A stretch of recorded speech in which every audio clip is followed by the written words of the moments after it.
الحمد لله رب العالمين والصلاة والسلام على أشرف الأنبياء والمرسلين نبينا محمد وعلى آله وأصحابه أجمعين اما بعد۔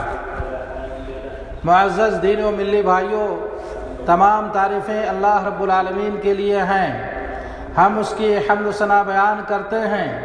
صلاۃ و سلام عرض ہو ہمارے محبوب نبی محمد صلی اللہ علیہ وسلم پر اور ان کے آل و اصحاب پر اما بعد۔ مسلمانوں، اللہ تعالیٰ سے ڈرو، اسے اپنے مراقبے میں رکھو اور مرنے کے بعد کی زندگی کے لیے نیک عمل کرو۔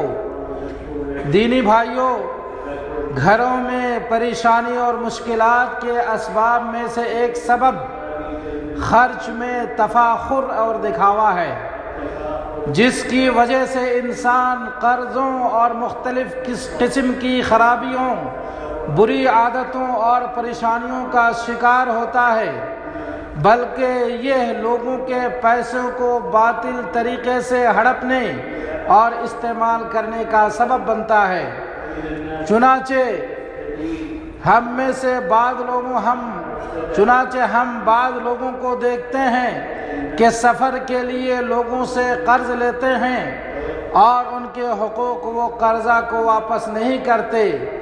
اسی طرح ہم بعض لوگوں کو دیکھتے ہیں کہ وہ تفاخر و دکھاوے کے خاطر بڑی پارٹیوں کے لیے لوگوں سے قرض لیتے ہیں اور بہت زیادہ اسراف و فضول خرچی کرتے ہیں۔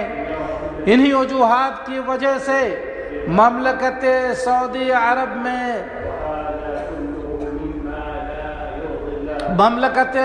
عرب میں خوراک کی ضیاع میں سالانہ 40 ملیارڈ ریال کا خسارہ ہوتا ہے۔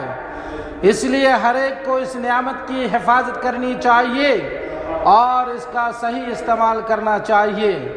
میرے بھائیوں، کیا اسراف کرنے والے لوگوں کو معلوم نہیں ہے کہ اللہ تعالیٰ نے اسراف سے منع فرمایا ہے؟ جیسا کہ ارشاد باری تعالیٰ ہے، وَآتِ ذَا الْقُرْبَ حَقَّهُ وَالْمِسْكِينَ وَابْنَ السَّبِيلِ وَلَا تُبَذِّرْ تَبْذِيرًا إِنَّ الْمُبَذِّرِينَ كَانُوا إِخْوَانَ الشَّيَاطِينِ۔ اور رشتہ داروں، مسکینوں اور مسافروں کا حق ادا کرتے رہو اور اسراف و بیجا خرچ سے بچو، بیجا خرچ کرنے والے شیطانوں کے بھائی ہیں۔ پس اسراف و اسلام کے اعتدال پسند طرز عمل سے انحراف اور شیطان کے بگاڑ دینے والے طرز عمل پر چلنا ہے۔ جو لوگ معتدل طریقے سے خرچ کرتے ہیں، اللہ نے ان کی تعریف کی ہے۔ میرے بھائیوں، اسراف فقر کا سبب ہے۔ چنانچہ کتنے ایسے گھر ہیں جن کو عقل مند والدین نے معتدل طریقے سے خرچ کر کے سجایا اور سنوارا، لیکن بعد میں ان کی اولاد نے اسراف اور فضول خرچی سے کام لیا، جس کی وجہ سے وہ فقر فاقہ کے شکار ہو گئے۔ اسراف پیسہ اور وسائل کی بچت کا دشمن ہے۔ اللہ تعالیٰ نے فرمایا، وَكُلُوا وَاشْرَبُوا وَلَا تُسْرِفُوا إِنَّهُ لَا يُحِبُّ الْمُسْرِفِينَ۔ کھاؤ اور پیو، اسراف نہ کرو، بے شک وہ اسراف کرنے والوں کو پسند نہیں کرتا۔ اللہ تعالیٰ نے ہمیں ان نعمتوں سے نوازا ہے، ہمیں ان نعمتوں کی قدر کرنی چاہیے اور اسراف کرنے نیز ان میں حد سے بڑھنے سے بچنا چاہیے، اس لیے کہ جو ان کی سنت و طریقے کی خلاف ورزی کرتا ہے اس کو اس کی سزا دیتا ہے۔ اس لیے اس طریقے کے خلاف ورزی نہیں کرنی چاہیے اور حرام کام سے بچنا چاہیے، نیز اپنے مال کو ناجائز طریقے پر خرچ نہیں کرنا چاہیے۔ اسراف میں معاشرے کے لیے نقصان ہے، اس لیے اسراف سے بچنا چاہیے۔ ہم میں سے بہت سارے لوگ ہیں جو اسراف کی وجہ سے بہت زیادہ پریشانی اور مشکلات کے شکار ہیں، جو قرض میں دبے ہوئے ہیں۔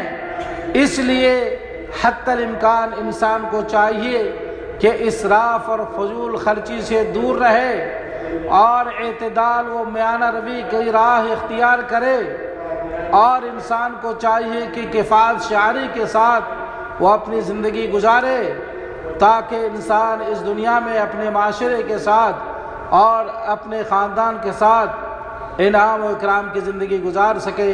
اقول قولی ھذا واستغفر اللہ لی ولکم ولسائر المسلمین من کل ذنب فاستغفروہ انہ ھو الغفور الرحیم۔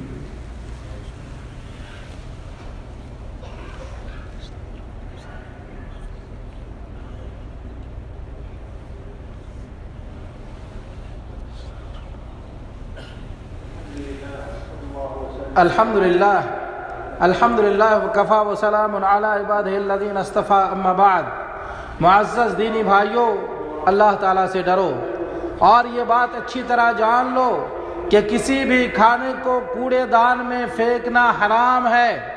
کسی بھی کھانے کو کوڑے دان میں پھینکنا حرام ہے، کیونکہ کھانا اللہ تعالیٰ کی طرف سے ایک نعمت ہے، اور اسے کچڑے کے ڈبے میں پھینکنا اس نعمت کی توہین و ناقدری ہے۔ مسلمان کو چاہیے کہ وہ اللہ تعالیٰ کی نعمتوں کا شکر بجا لائے۔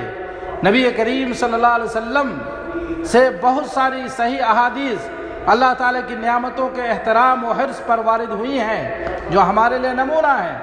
انس رضی اللہ عنہ سے روایت ہے، وہ کہتے ہیں کہ نبی کریم صلی اللہ علیہ وسلم کا گزر ایک گری ہوئی کھجور کے پاس سے ہوا۔ نبی کریم صلی اللہ علیہ وسلم کا گزر راستے میں گری ہوئی ایک کھجور کے پاس سے ہوا تو آپ صلی اللہ علیہ وسلم نے فرمایا لولا ان تکون صدقۃ لاکلتها، رواہ البخاری، اگر صدقہ نہ ہوتا تو میں اسے کھا لیتا۔ اللہ اکبر۔ دینی بھائیوں، ہمیں چاہیے کہ اللہ سے ڈریں اور ریسٹورنٹ و ہوٹلوں میں کفایت شعاری کا خیال رکھیں اور حسب ضرورت کھانا طلب کریں۔ پھر اگر کھانے میں سے کچھ بچ جائے تو اسے اپنے پاس رکھ لیں یا ضرورت مندوں کو دے دیں، اور اگر بچا ہوا کھانا انسانوں کے لیے موضوع یعنی مناسب نہ ہو تو اسے پرندوں اور جانوروں کے کھانے کے لیے مناسب جگہ پر رکھ دیں۔ ابو ہریرہ رضی اللہ عنہ سے روایت ہے، وہ کہتے ہیں اللہ کے رسول صلی اللہ علیہ وسلم نے فرمایا،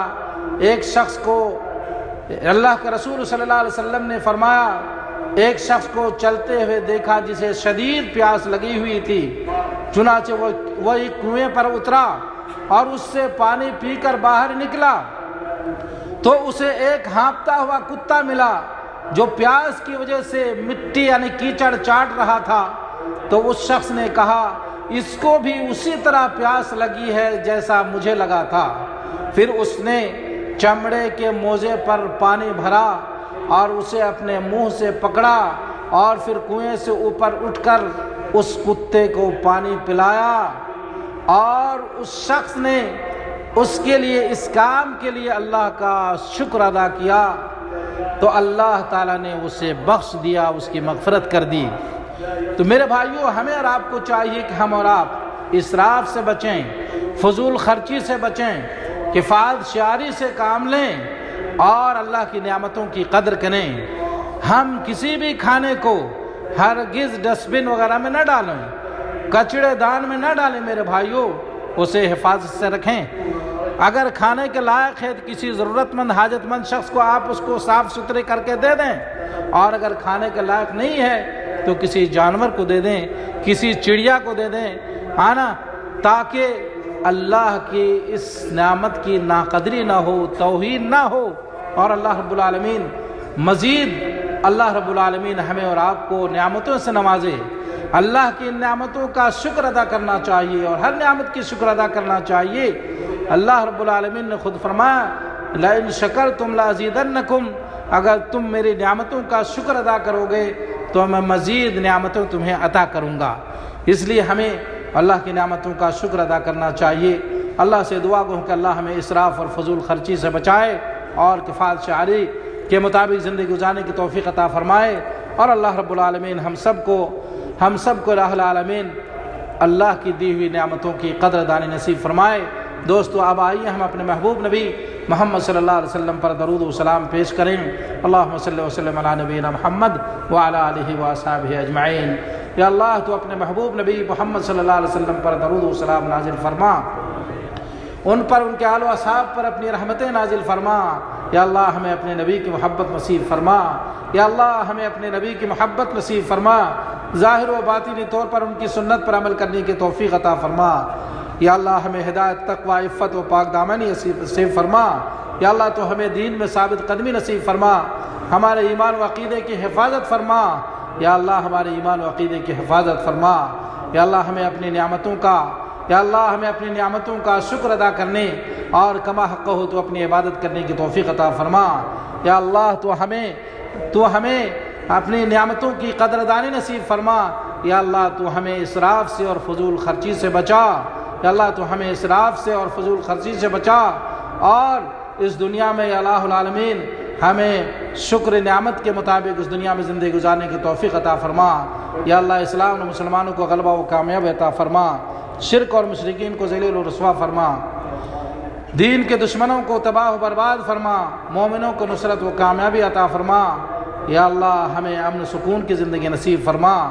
یا اللہ ہمیں امن سکون کی زندگی نصیب فرما، ظاہر و باطنی فتنوں سے ہمیں مامون و محفوظ فرما۔ یا اللہ ہمارے ولی امر کی اصلاح فرما۔ یا اللہ تو ہمارے امام خادم حرمین شریفین اور ان کے ولی عہد کو اور تمام مسلم حکمرانوں کو ہر خیر و بھلائی کے توفیق عطا فرما، اور انہیں ہر شر سے مامون و محفوظ فرما۔ یا اللہ ہمارے ملک کی حفاظت فرما، اور ہمارے ملک کی اور حرمین شریفین کی حفاظت کرنے والے فوجوں کی اللہ تو جو ہے حفاظت فرما۔ اے اللہ ہم سب کو ان باتوں پر عمل کی توفیق عطا فرما۔ وصلی اللہ علی نبینا محمد وعلی آلہ وصحبہ اجمعین۔